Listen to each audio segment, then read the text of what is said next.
नमस्कार सबैलाई। आज म शेयरको बारेमा कुरा गर्नेछु। हाम्रो एउटा सर हुनुहुन्छ, उहाँ देवधार उदयपुरको। उहाँ सरले मलाई एपिओको बारेमा हालेको थियो अनि मैले केही बुझेन, के गर्नुपर्छ, कसरी गर्नुपर्छ भनेर। र उहाँलाई र सबै नयाँ साथीहरूको लागि भयो। अब शेयर भनेको के हो त?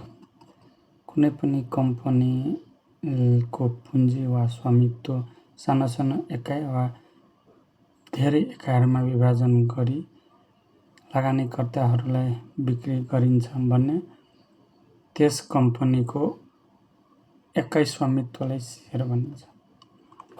शेयर अब दुई किसिमको हुन्छन्। अर्डिनरी शेयर यानि कि इक्विटी शेयर पनि भनिन्छ र प्रिफरेन्स शेयर। यसको डेफिनेसन र विश्लेषण पछि गर्नेछु, नत्र धेरै ठुलो हुन्छ। अब भयो आइपिओ विशेष। आइपिओ भनेको के हो त? कुनै पनि कम्पनीले पहिलो पटक सर्वसाधारण वा पब्लिकको लागि शेयर बिक्री गरिन्छ भने त्यसलाई हामी आइपिओ भनिन्छौँ।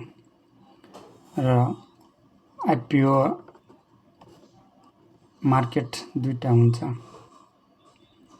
एउटा प्राइमरी मार्केट र सेकेन्डरी मार्केट।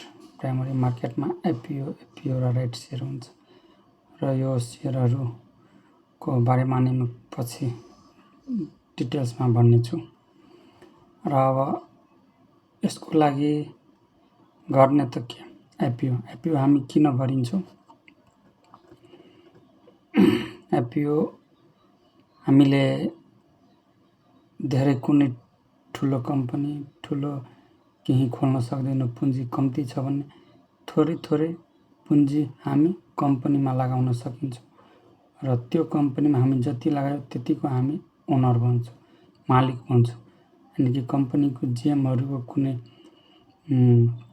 भोटिङ गर्नु पर्यो भने त्योहरूमा हामी सहभागी हुन सक्छौँ र हाम्रो अधिकार हुन्छ। र यसले के गर्छ त?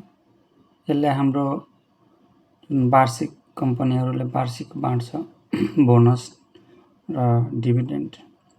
बोनस भनेको जति पर्सेन्ट बाँड्छु 30%, 15%, 25% त्यति पर्सेन्टको सेयरै हाम्रो एकाउन्टमा आउँछ, मेरो सेयर जुन बनाउँछ त्यसमा। र डिभिडेन्ड भनेको थाहै छ, क्यास हाम्रो एकाउन्टमा आउँछ र यसरी हामीलाई फाइदा हुन्छ। र सेयर जुन हामी सयमा भर्या हुन्छौँ त्यो 400, 500 पुगिन्छ, 700, 800 त्यसरी हामीलाई फाइदा हुन्छ। अब आइपिओ भर्ने कसरी? आइपिओको लागि के चाहियो त? आइपिओको लागि हामीलाई 4वटा चिज चाहियो। एउटा भनेको ब्याङ्क एकाउन्ट, सबैलाई हुन्छ ब्याङ्क एकाउन्ट। त्यसपछि त्यो हामी कहाँबाट बनाउन सक्ने त? ब्याङ्कमा गएर या त ब्रोकरहरूतिर गएर। ब्रोकरहरू भनेको लाहानमा छ हाम्रो एउटा दीपशिखा, त्यसपछि जनकपुर, इटहरी, विराटनगर भयो, धरान उतातिर छ र अनलाइन पनिबाट हामी गर्न सकिन्छौँ। तर अफिसमै गएर गर्दा राम्रो। सबभन्दा पहिला 4वटा पेपरै, एउटा ब्याङ्क एकाउन्ट, त्यसपछि मेरो सेयर, डिम्याट यानि कि डिम्याट मेरो सेयरको फर्म ब्याङ्कमा माग्ने, भरेर सब्मिट गर्ने। त्यसपछि सिआरएन नम्बरको लागि पनि फर्म भर्ने ब्याङ्कले त्यसपछि दिन्छ सब्मिट भएपछि। यति भइसकेपछि तपाईँले मेरो सेयरको लिङ्क तपाईँको इमेलमा पठाउँछ। इमेलमा पठाएपछि तपाईँले आइडी र आइडी नम्बर, युजर पासवर्ड पठाउँछ। त्यो पछि तपाईँलाई ओपन गरेर त्यहाँबाट क्लिक गरेर खोल्छ एप। त्यसपछि तपाईँ चेन्ज गर्न सक्नुहुन्छ, आफ्नो अनुसारको पासवर्ड राख्न सक्नुहुन्छ र आइपिओहरू भर्न सक्नुहुन्छ है। र कुनै किसिमको तलमाथि भयो, गल्ती भयो भने फर्स्टै मैले भने हो, सुझाव सल्लाह दिनुहोला है। धन्यवाद।